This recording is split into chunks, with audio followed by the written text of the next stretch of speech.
মফিজ উদ্দৌলা এক দীপ্যমান আলোক শিখার নাম। জ্ঞানে মননে সৃজন একটি প্রতিষ্ঠান। টেকনাফ উপজেলার সাবরাং ইউনিয়নের সেই ৯০-এর দশকে তার আগমন।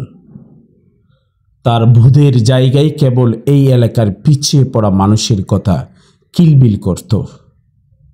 তাই জন্ম জনপদ না হলেও এখানকার মানুষের প্রতি দায়বদ্ধতা থেকে তার অমোঘ নিবেদনে সেই দিনের ছোট্ট সাবরাং উচ্চ বিদ্যালয় একটি পরিপূর্ণ বাগানে পরিণত হয়েছে।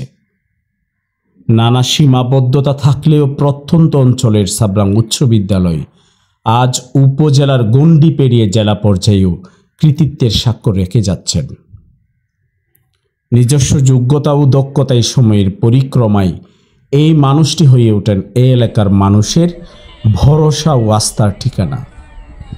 তার হাত ধরে বিসিএস ক্যাডার থেকে শুরু করে সমাজের বিভিন্ন উচ্চস্থানে আসীন হয়েছেন হাজারো শিক্ষার্থী।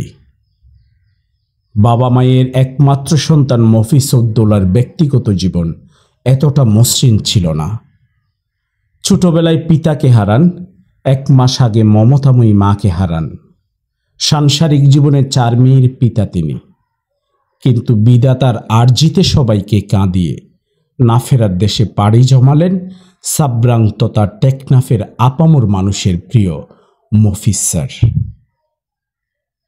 আমৃত্যু সাবরাং উচ্চ বিদ্যালয়ের প্রধান শিক্ষকের দায়িত্বে ছিলেন এই কণজন্মা মানুষটি। কর্মজীবনের স্বীকৃতিস্বরূপ সাদা মনের মানুষ হিসেবে গোটা টেকনাফে পরিচিত তিনি। কর্মস্পৃহা, মানুষের প্রতি মমত্ববোধ, সমাজের প্রতি দরদ, দায়িত্বের প্রতি শ্রদ্ধাবোধ তাকে গণমানুষের মণিকোঠায় অমর করে রাখবে। বিদায় হে কিংবদন্তি, বিদায় হে আলোকবর্তিকা। নিউজ ডেস্ক, রূপান্তর।